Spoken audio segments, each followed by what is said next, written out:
Hey everyone, let's talk a minute about your users and how you can use your app to help them. Remember how we said that most of the top chart apps have some sort of built-in knowledge base or way to contact the developers?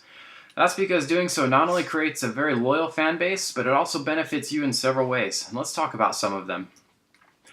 First of all, we have some of your users right here. They're a little confused and unsure of how your app works. Now we've got you, the person with the answers. Now what the users really want is to get in touch with you and get some help. Now the ideal situation is when they can get in touch quickly and easily. This is what you want to make happen in your app. But if you're not easily accessible, or if they're unsure of the right channels to use, then most of them are going to try and contact you by going to where they found you in the first place. And that's your app on the App Store. Now at this point, not only are they frustrated with your app, but they're also frustrated with how hard it is to contact you. And so they'll head to the one obvious place where they have a voice, and that's your reviews.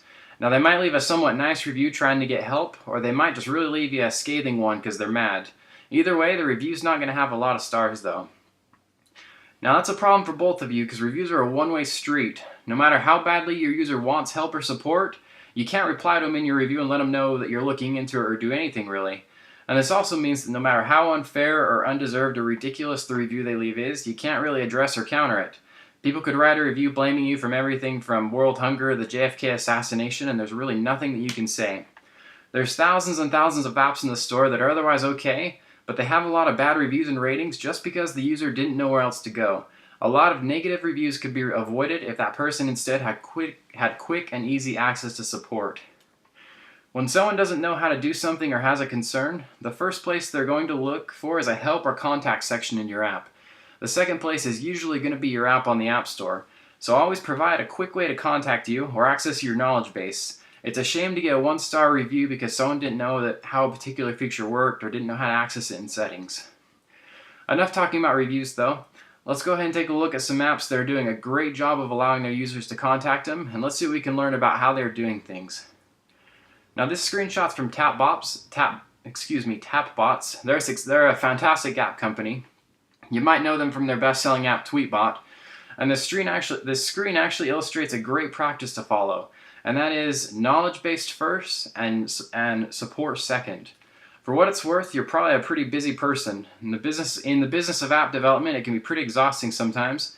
Now you have the answers, so expose your knowledge base to the user before they come to you. Give them a chance to see FAQs about the app, or view any walkthroughs or helpful tutorials. Build the instructions right into the application. There is an extremely good chance that they'll find the question on their own, and doing this can save you from answering the same question in dozens or even hundreds of emails. So give them the answers first and make it easy for them to come to you if they still can't find what they're looking for. Keep in mind that some companies might actually prefer emails because they have the time and resources to do so, or dealing person to person with a customer can be a great way to get an email address and establish a relationship that can pay off later in terms of marketing down the road. Either way, the preference is yours. I personally like using a knowledge base and then letting them contact you first. Now, Dropbox here, they illustrate a great example by allowing the user to email them directly from within the application. If you look here, there's no real redirects or they're not leaving the app in any way. It's just a simple clean sheet to leave feedback on.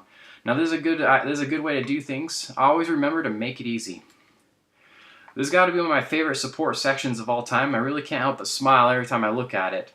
This app is called Make a Zombie, and it does a great job of providing customer support.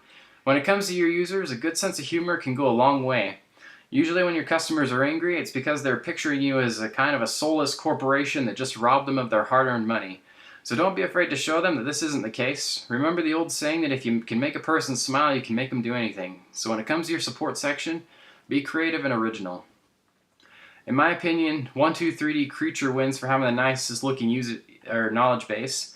I had to include it here because they really went above and beyond to make everything look fantastic. Here you can see that they added tiny illustrations by their instructions, and that does bring up another good observation, which is to use images and illustrations in your knowledge base, and it can go a long way from just using text. Now keep in mind when you're creating a help or a contact section that it doesn't have to take up a lot of real estate in your app. If you look at this screenshot from The Guardian, and actually a lot of the other apps that we've shown here as well, you'll notice that most of them are usually presented in a small popover or a form sheet. You really don't have to build an app within an app to help your users. Just give them something nice and clean that will do the trick. So to wrap it up, always remember to make it easy for your users to get a hold of you. The last thing you want them to do is to get frustrated and leave you a harsh review in the App Store.